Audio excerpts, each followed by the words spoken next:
호산나 또 시온 찬양대원들 또 금요일에 또 주일 오후에 또 섬기는 우리 다들 찬양단 또 수고와 또 애씀에 감사드리고 여러분의 그 섬김에 하나님의 은혜가 더해 주시기를 주 이름으로 축복합니다. 여러분 우리 기독교는 찬양의 종교입니다. 기독교를 일컬어서 찬양의 종교라고 그렇게 말하는 것은 하나님께서 찬양 중에 거하시기 때문에 또 찬양을 기뻐하시기 때문에 그렇게 우리가 기독교와 찬양의 종교라고 그렇게 말합니다. 시편 22편 3절에서 이렇게 말씀합니다. 이스라엘 찬송 중에 거하시는 주여 주는 거룩하시니이다 이렇게 말씀하는데, 여러분 하나님은 찬송 중에 거하신다고 말씀하실 만큼 찬송을 귀하게 여기시고 찬송을 기뻐하십니다. 또한 하나님께서 우리를 지으신 것은 바로 하나님 당신의 그 찬송을, 하나님 당신의 찬송을 부르게 하기 위해서 지으셨다고 말씀하고 있어요.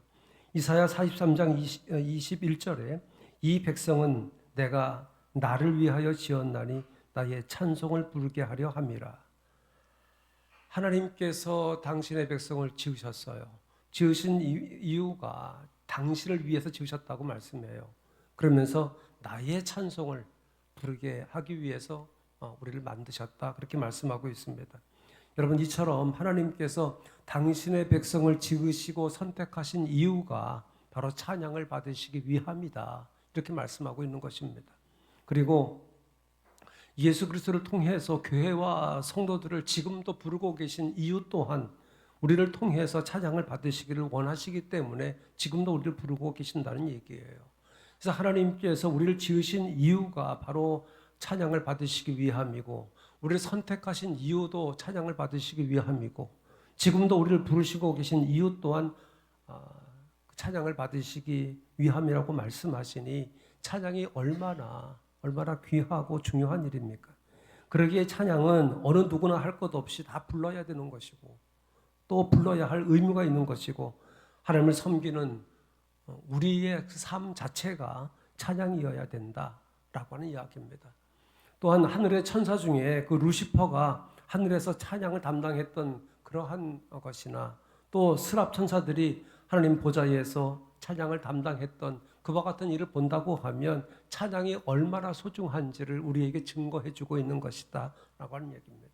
모든 사람들이 찬양하고 또 찬양해야 할 이유가 있으나 그 가운데 하나님 앞에 예배할 때 그 찬양을 담당하는 찬양대는 더없이 중요할 뿐만 아니라 이 직분은 귀하고 특별하게 주신 그런 사명이라고 하는데 이 일을 달 수가 없어요. 여러분, 왜 찬양합니까? 하나님 명령이에요. 명령. 오늘 본문에 보게 되면 찬양할지어다, 노래할지어다 계속 명령하고 있는 것을 볼 수 있어요. 찬양해라, 또 노래해라, 그렇게 명령을 하고 있어요. 신구약 전체를 보게 되면 음악은 하나님을 찬양하는 그 도구로 오래전부터 사용되어져 왔음을 우리가 알 수 있어요. 이렇게 하나님께서는 우리를 통해서 찬양을 받으시기를 원하시는데, 우리의 그 찬양만 아니라, 우리의 입술로 드리는 찬양만 아니라 악기를 통해서도 찬양을 받으시기를 원하신다는 얘기입니다. 창세기를 통해서 보게 되면 많은 사람들이 함께 찬양하는 그러한 소리는 우리가 볼 수 없어요. 창세기에 보게 되면 음악을 퉁소를 만든 자가 있죠. 유발이라고 하는 사람, 수금과 퉁소를 잡은 사람이라 그렇게 말씀하고 있습니다. 이 창세기의 기록인데, 그런데 이 창세기에서는 모든 사람들이 함께 찬양하는 이와 같은 소리를 우리가 들을 수가 없습니다. 그러나 우리가 하나님 앞에 많은 사람들이 함께 찬양하는 소리를 어디서 들을 수 있느냐? 출애굽기에서 들을 수 있어요. 출애굽기 14장에 보게 되면 이스라엘 백성이 애굽에서 나와서 제일 먼저 만난 난관이 뭐였습니까? 홍해였잖아요. 이스라엘 백성이 홍해 앞에 서서 뒤따라오는 애국군들을 보면서 겁을 먹고 두려워하면서 하나님 앞에 부르짖는 동시에 모세를 향해서 그렇게 말합니다. 애굽에 매장지가 없어서 우리를 애굽에서 이끌어내서 이 광야에서 죽게 하느냐, 그렇게 원망을 합니다. 그러면서 도리어 애굽 사람들을 섬기겠다고 아우성이었습니다. 자, 그러나 하나님께서 바로와 그 병거와 마병으로 인해서 영광을 얻을 것이다, 그렇게 말씀하시고 모세를 통해 가지고 역사하심으로 그들이 홍해를 육지같이 건넜잖아요. 이렇게 홍해를 건너서 그 홍해에서 구원받고 난 뒤에 그 15장에 가보면 모세와 미리암을 비롯해서 그 모든 백성들이 소고치며 춤추며 구원의 하나님, 능력의 하나님, 애굽의 군대를 바다에 수장시킨 그 하나님을 찬양하는 것을 우리가 볼 수 있어요. 그러니까 함께 찬양하는 첫 번째의 그 예가 출애굽기에서 홍해를 건넌 뒤에 함께 부르는 것을 우리가 볼 수 있다. 바로 이 장면과 내용을 본다고 하면 함께 찬양하는 찬양대의 기원이라 그렇게 볼 수도 있지 않겠나 하는 개인적인 생각입니다. 그냥 찬양을 보면 뭐 조금 전에도 말씀드렸습니다만은 찬양을 마땅히 들어야 되니까 개인적으로 뭐 악기를 만들어서 찬양을 하고 소리를 내서 하나님을 찬양하고 하지만 함께 부르는 이 찬양의 찬양대의 그 기원이 바로 출애굽기 15장에 홍해를 건넌 뒤에 함께 찬양하는 거기서 볼 수 있지 않겠나 하는 생각을 갖게 되는데 물론 뒤에 보게 되면 찬양대 조직이 됩니다. 그 후에 광야에서 하나님께서 모세에게 명령하시기를 은나팔을 갖다가 만들라 그렇게 말씀해요. 그리고 백성들을 소집할 때, 그리고 진행할 때나 이동할 때, 또 전쟁에 임할 때, 기쁜 절기 때, 그리고 월삭 번제물과 화목제를 드릴 때 담당한 그 제사장들, 그리고 그들로 하여금 나팔을 불게 했다고 하는 이야기. 나팔을 분다고 하는 것은 하나님을 찬양한다고 하는 이야기입니다. 뿐만 아니라 회중들에게 찬양을 가르쳐서 하나님께서 백성들에게 행하신 일을 노래하고 증거하라 그렇게 말씀하고 있어요. 신명기 31장 19절에 보게 되면 이렇게 말씀합니다. 그러므로 이제 너희는 이 노래를 써서 이스라엘 자손에게 가르쳐 그들의 입으로 부르게 하여 이 노래로 나를 위하여 이스라엘 자손들에게 증거가 되게 하라. 이렇게 말하고 있어요. 그러니까 하나님께서 노래를 가르쳐서 부르게 하라고 하는 이야기예요. 이 노래를 써서 이스라엘 자손에게 가르쳐라. 그리고 그들의 입을 통해 가지고 하나님 당신이 하신 그 일을 찬양하게 해서 이걸 증거하라 이렇게 말씀하고 있어요. 모세의 그 뒤를 이은 여호수아도 이 명령을 받들어서 제사장 몇 명을 선택합니다. 그리고 나팔을 불게 했습니다. 그러한 예가 여리고성을 함락시킬 때 제사장 그 7을 택해서 양각 나팔로 하나님을 찬양하며 성 주위를 돌게 했어요. 구약의 본격적인 성전 그 찬양대는 다윗 왕 때 조직되었는데 레위인 4,000명을 구별을 해서 24반열로 나누고 계속적으로 부르게 합니다. 순차적으로 계속해서 찬양의 업무를 맡기고 봉사하게 한 것을 우리가 역대상 23장에서 볼 수 있어요. 그리고 그 다음 장인 역대상 25장에 보게 되면 잘 훈련된 레위 사람 288명을 세 그룹으로 이렇게 나누어서 여호와를 찬양하게 했습니다. 이 세 그룹으로 어떻게 나눴느냐? 여러분들이 이름을 얘기하면 그 사람이구나 할 거예요. 아삽, 헤만, 그다음에 여두둔입니다. 아삽은 찬양대장으로 임명이 돼요. 이게 지금 역사상 25장의 이야기예요. 찬양대장으로 임명을 하고 그 아들을 중심으로 해서 그 수하에 있는 그런 모든 사람들이 신령한 노래로 하나님을 찬양하도록 그렇게 했습니다. 그리고 여두둔은 수금을 연주하는, 즉 지금 말하면 현악이죠. 현악대장직을 주었어요. 그 아들들을 중심으로 해서 그 수하에 있는 사람들이 현악기로 하나님을 찬양하게 했습니다. 그리고 헤만은 나팔을 부는, 지금 말하면 관악대장이죠. 관악대장을 임명해서 그 아들들과 그 수하에 있는 사람들이 하나님을 찬양하게 했습니다. 이렇게 하나님께서는 찬양받으시는 일을 기뻐하시는데 말씀드린 것처럼 찬양은 하나님의 명령입니다. 명령이라고 하는 이 말에 필요한 것은 뭡니까? 순종밖에 없어요. 그러니까 여러분, 우리가 하나님을 찬양할 수 있을 때, 여러분들의 입을 벌려서 찬양할 수 있을 때에 힘써 찬양해야 돼요. 여러분, 나중에는 입을 벌려 찬양할 수 있는 힘도 없어져.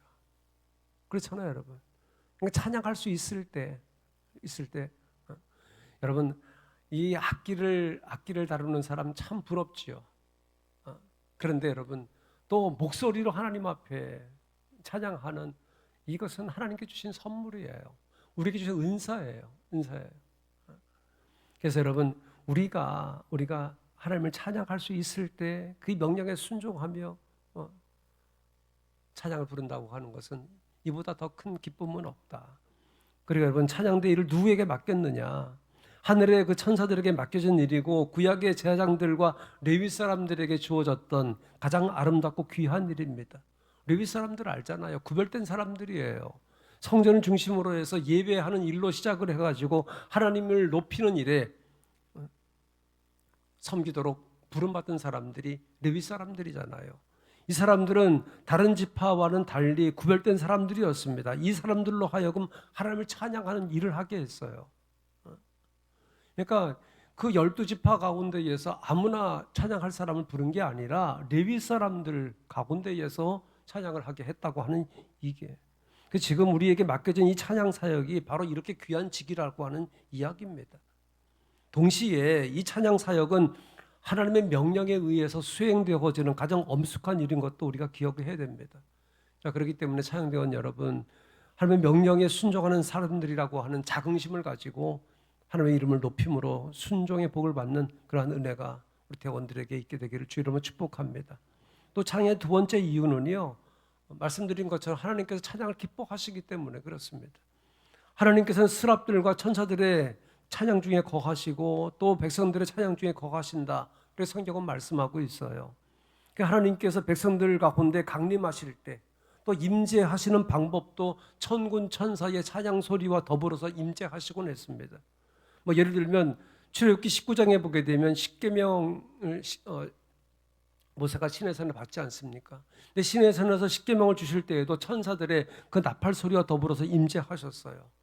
그리고 역대하 5장에 보게 되면 그 솔로몬이 성전을 봉헌할 때에 제사장 120명과 찬양대 4,000명이 찬양하는 중에 임재하셨어요. 또 우리가 아는 대로 누가복음 2장에 보게 되면 예수님께서 이 땅에 오실 때 허다한 천군과 천사들이 하늘에는 영광이요 땅에는 평화라고 찬양하는 가운데 탄생하신 것을 우리가 보지 않습니까? 앞으로 주님께서 이 땅에 재림하실 때에도 마찬가지입니다. 천사장의 나팔 소리와 천군 천사들이 찬양하는 가운데 강림하실 것이다. 성경은 그렇게 우리에게 기록해주고 있습니다. 데살로니가전서 4장 16절에 우리 주님께서 재림하실 때 호령과 천사장의 소리와 하나님의 나팔 소리로 친히 하늘로부터 강림하신다. 이렇게 말씀하고 있어요.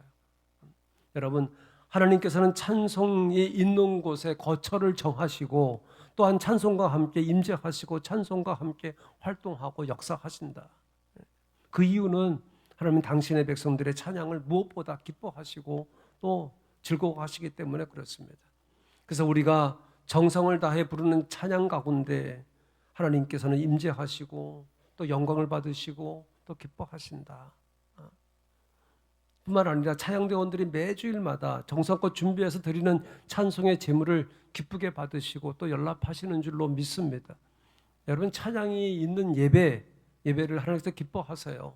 그 가운데에 당신의 뜻을 나타내고 계신다고 하는 이야기입니다. 히브리서 13장 15절에 보게 되면 찬송의 제사를 하나님께 드리자. 이는 그 이름을 증언하는 입술의 열매라. 이렇게 말씀하고 있어요. 찬송의 제사를 하나님께 드리자. 이것은 입술의 열매다. 이렇게 말씀을 하고 있습니다. 여러분, 구약시대 때 어떻게 했습니까?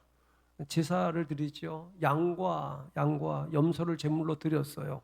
그리고 주님께 친히 제물이 되셔서 십자가를 지신 뒤에는 더 이상 짐승의 피가 필요 없게 되었지요.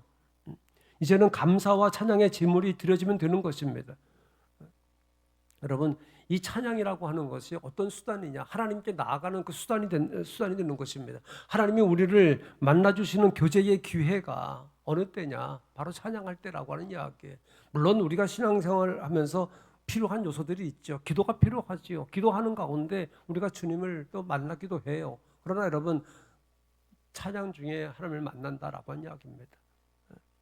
그래서 여러분, 이 하나님이 우리를 만나주시는 이 교제의 기회가 바로 찬양이다. 그 찬양의 제사가 그렇게 말씀하고 있어요. 왜 찬양이 신령한 제사가 되느냐? 찬양은 온 몸을 다해 드리는 예배이기 때문에 신령한 제사가 되는 것입니다. 조금 전에 찬양할 때 우리 전도사님 율동도 했어요. 우리의 몸으로 드리는 거예요. 입술로만 아니라 입술로만 아니라 악기를 통해서 우리의 몸으로 찬양하는 겁니다. 머리로만 예배드리는 건 온전한 예배가 아니지요. 찬양은 몸으로 또 머리로 모든 감정을 다해서 전심으로 드리는 그것이 바로 예배입니다. 지정의를 다 바치는 예배가 바로 찬양을 드리는 예배다. 찬양은 영적으로 드리는 예배이고 몸과 또 마음과 영혼을 다 바쳐드리는 예배입니다. 그래서 마음을 묶는데 가장 좋은 수단이 무엇이냐? 그건 찬양이에요. 찬양이에요. 그 마음을 묶는데 가장 좋은 수단이 찬양이기 때문에 찬양은 신령한 제사가 되는 것입니다. 그래서 여러분 예배를 드릴 때 찬양 한 번 하고 끝나지 않잖아요. 인내송이 있지요. 또 우리가 하나님 앞에 영광 올려드리는 찬양이 있지요. 또 말씀에 대한 또 찬양이 있지요. 그래서 이 찬양이 우리의 마음을 묶는 하나의 수단이다. 그래서 여러분 우리의 마음을 묶어드리는 것이 바로 예배이잖아요. 그러니까 그 마음을 묶는데 가장 소중한 것이 그 수단이 무엇이냐? 찬양이라고 하는 이야기예요. 그래서 모든 성도들의 마음을 묶어드리는 제일 좋은 제물이 바로 찬양입니다. 왜요? 같은 곡을 같은 마음으로 같은 가사로 드리잖아요. 같은 곡을 같은 마음으로 같은 가사로 모든 사람의 마음과 또 감정과 몸을 묶어서 하나님께 드리는 것이 바로 예배다. 예배다. 그 찬양은 하나님께 드려질 뿐만 아니라 나를 지배하기 때문에 신령한 제물이 되는 것입니다. 여러분 찬양은 나 자신을 바로 세워줘요. 찬양은 내 감정을 지배합니다. 그래서 여러분 찬양대에 섬기는 것이 얼마나 귀하냐. 조금 전에도 언급했습니다마는 우리가 시간이 흐르면 찬양을 부를 수 없어요. 없을 때도 올 거예요. 저도 이 강단에 서면서 예전에는 안 그랬는데 지금은 박자도 못 맞추겠어요. 박자도 못 맞추고 목도 안 올라가고 그래. 그래도 전에는 찬양 그러면 자신 있었걸랑요. 근데 지금은 안 올라가요. 1부 예배 때, 2부 예배 때도 그런데 1부 예배 때는 더 심하지요. 주기도성 그 끝까지 안 올라가더라고요. 그럼 지금 음을 낮춰가지고 1부 예배 때 낮춰서 반주를 해주는데도 안 돼요. 이게 속이 상해요. 이렇게 되는구나 싶더라고요, 여러분. 그러니까 찬양할 수 있을 때, 여러분 힘껏 찬양하십시오. 여러분 찬양은요 내 감정을 지배해요. 그렇기 때문에 찬양은 하나님만 받으시는 것이 아니라 우리 모두의 것이 되는 것입니다. 그래서 찬양대의 찬양이 하나님께 영광 돌리지만 우리 성도들에게는 큰 은혜와 또 기쁨이 됩니다. 찬양대원들이 여러분 계셔서가 아니라 저한테 그렇게 말씀하시는 분들 계세요. 교회 와가지고 찬양에 은혜 받는다고. 찬양대 찬양은 은혜 받는다고.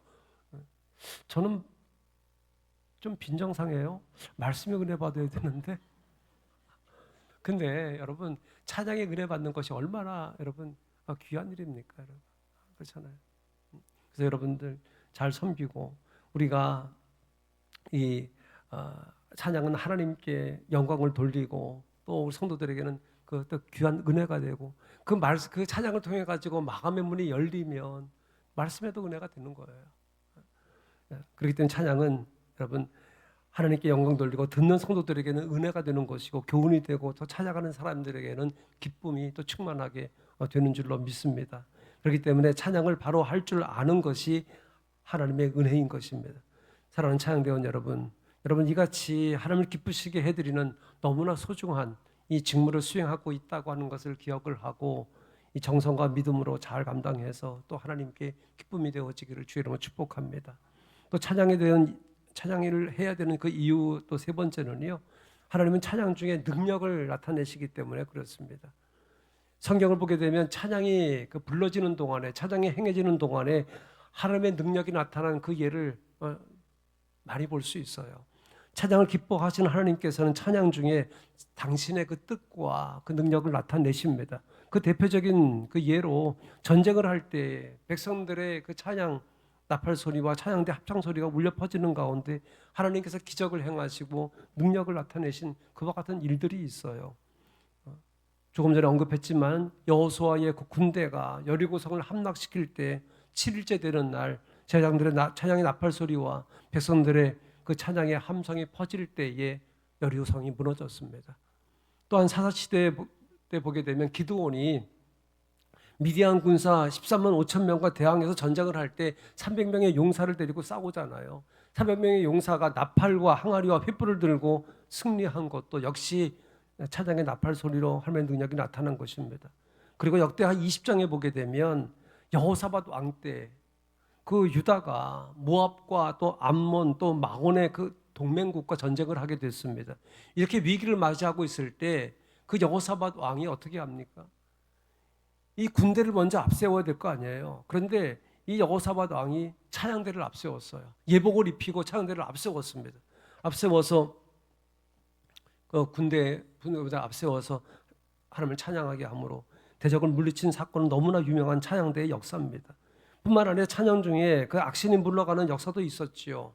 사울이 하나님께 불순종하고 여호와의 신이 떠나고 악신이 찾아와서 그를 괴롭힐 때에 그 신하가 수금을 잘 타는 다윗을 소개하잖아요. 그 다윗이 수금을 타고 하나님을 찬송할 때 성경은 그렇게 기록하고 있습니다. 사울의 마음이 상쾌해졌다. 악신이 물러갔다. 이렇게 기록을 하고 있습니다. 이와 같이 하나님을 찬송하는 음악은 사단을 물러가게 하고 상한 감정이나 육신의 질병까지도 치유하는 그러한 능력이 나타난다라고 하는 이야기입니다. 그래서 여러분, 이 귀신 들린 사람 앞에 가서 귀신을 쫓을 때 어떻게 합니까? 찬양하잖아요, 여러분. 찬양합니다. 찬양을 세게 하면 물러가요. 신약 성경을 보더라도 찬송 중에 하나님께서 역사하신 사건들이 있잖아요. 대표적인 예를 들라고 하면 사도행전 16장에 바울과 신라가 전도하다가 체포되어서 빌립보 감옥에 갇혔을 때 매를 맞고 손발에 착고가 채워졌습니다. 그 밤에 어떻게 합니까? 부자유함 속에서 밤중에 기도하고 찬송할 때 하나님의 기적이 나타났어요. 이와 같이 하나님을 믿는 자들의 찬송 속에서 능력과 기적이 나타내게 해주심으로 이 전쟁에서 승리하고 질병이 치유받고 또 복음도 증거하게 하셨습니다.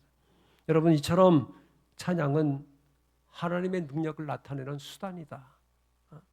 여러분의 삶에서 찬양이 떠나지 않는다고 하면 하나님의 도우심과 능력이 내 삶에서 나타나게 된다라고 하는 것을 우리가 기억을 한다고 하면 우리가 찬양을 게을리하지 않을 것입니다. 그러므로 우리 모든 성도들이 찬양 중에 거하시는 하나님을 기뻐하고 또 그분의 이름을 높이 부르고 또 귀한 찬양 대원들은 힘을 다해서 주신 사명을 감당함으로 하나님의 능력을 체험하는 그러한 기쁨이 여러분들 가운데 있게 되기를 주 이름으로 축복합니다. 여러분, 찬양은 하나님의 명령이라고 했습니다. 또 찬양을 기뻐하신다고 했습니다.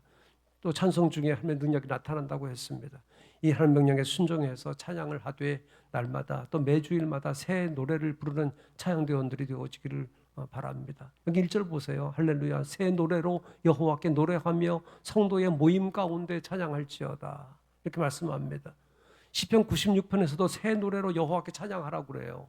그 구원을 날마다 전파하라고 그래요. 기이한 행적을 만민에게 선포하라고 해요. 여기 보게 되면 오늘 본문의 1절이나 시편 96편 또 그 외에도 여러 그 시편 가운데 그렇게 말씀해요. 새 노래로 찬양하라고 새 노래로 노래하라고 말씀하고 있어요. 찬양은 여러분 새 노래로 하는 것입니다. 옛날 노래가 아닌 새 노래로. 그러니까 여러분 지난 몇 년 전에 했던 그 곡 다시 부르지 마라. 그게 아니고 그 뜻이 아닙니다, 여러분. 새 노래로 하라고 하는 것은 옛 노래가 아닌 새 노래, 지금 살아있는, 지금 뜨겁게 드려지는 그 노래를 부르라고 하는 이야기예요. 그러기 위해서 여러분 찬양대원들이 어떠한 자세를 가지고 있어야 되느냐. 먼저 여러분들이 부르는 찬양에, 연습하는 찬양 중에 여러분들이 먼저 은혜를 받아야 돼요. 말씀 선포하는 우리 교육자도 마찬가지입니다. 말씀을 준비하면서 이 말씀의 은혜를 받게 되면 자신 있게 말씀을 선포할 수 있어요. 찬양도 마찬가지예요. 여러분 찬송을 준비하는 가운데 그 찬송의 은혜를 잊게 되면 여러분 찬송하는 가운데 여러분들에게 큰 또 기쁨이 되는 것이죠. 그래 여러분들이 먼저 찬송에 감동이 있어야 됩니다. 여러분들이 은혜 받고 여러분들이 감동을 받으면 하나님은 물론이고 온 성도들이 가슴 뜨거워지고 또 은혜를 받게 될 줄로 믿습니다. 여러분 찬송을 큰 감격으로 불러서 듣는 성도들이 큰 감동을 받을 수 있도록 여러분 힘써 주시기를 바랍니다. 그러한 의미에서 여러분들 여러분들의 찬양을 위해서 기도를 게을리해서는 안 됩니다. 찬양대원들 여러분 기도를 게을리해서는 안 되고 서로를 위한 또한 찬양대를 위한 여러분의 영적 노력이 필요하다. 이것이 바로 헌신의 자세다. 그리고 우리 모든 성도들은 찬양대와 또 대원들을 위해서 끊임없이 또 기도해 주셔야 됩니다. 그래야 하나님께 물론이고 기도하는 우리에게도 또 찬양대의 찬양을 통해서 은혜를 받게 될 줄로 믿습니다. 찬양대원 여러분, 그 성도 여러분, 우리가 하나님을 찬양해야 되는 이유는 너무나 자명합니다. 오늘 본문의 말씀처럼 우리를 지으신 하나님, 우리의 왕이신 하나님, 우리를 구원하신 하나님을 힘껏 또 찬양하시기를 바랍니다. 하나님은 우리의 찬양을 즐거워하시고 또한 그 찬양하는 당신의 백성들을 기뻐하십니다.